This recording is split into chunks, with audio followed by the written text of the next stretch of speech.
the dynamic of why support would work to help you miss it less.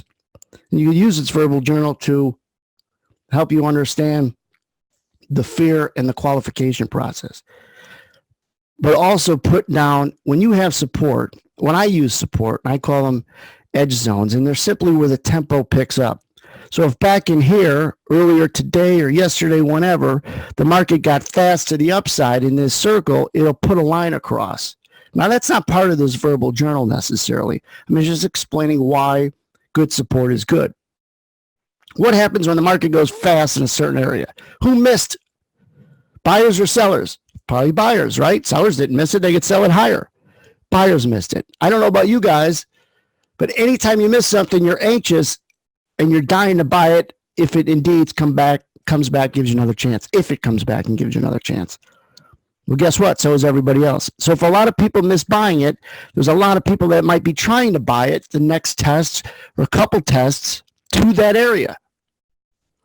That's going to be your best support, especially if you could start to distinguish that the reason why they want to buy it is because they're short from below. If you don't, even as a verbal journal webinar, if you take nothing else from this, take this. After you sell it, you're a buyer. After you sell it, you're a buyer. What does that mean? When you sell it to get short, you have to buy it at some point to cover that position. Might be in 5 minutes, and might be in 5 days, depending on your time frame, but you have to cover it at some point. So shorts have to buy, and if there's a lot of shorts that get stuck in a certain area that you get better and better at identifying, that's going to be your best support, because they have to come and they have to buy it.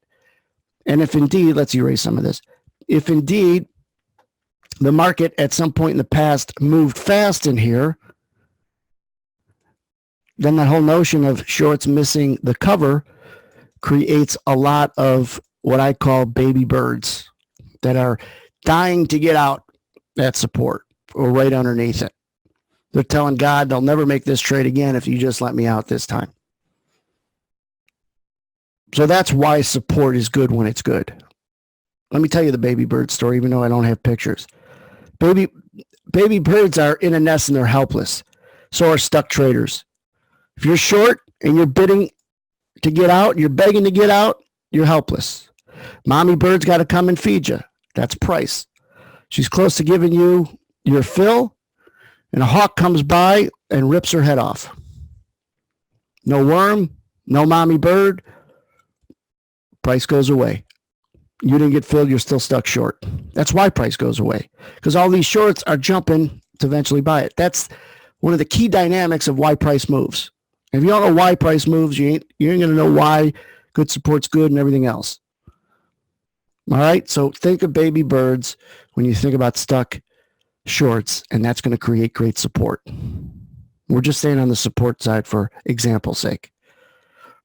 What happens to baby birds after this goes on? If they don't jump up to grab price, they fall down to the street and a car rolls over them and they're gone.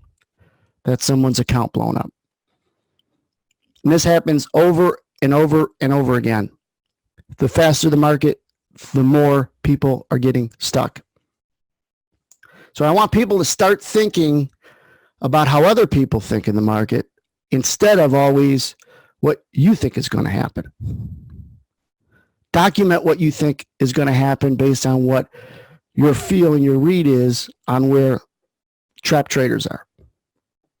So if you've never heard that explanation, hopefully that clarifies good support or good resistance.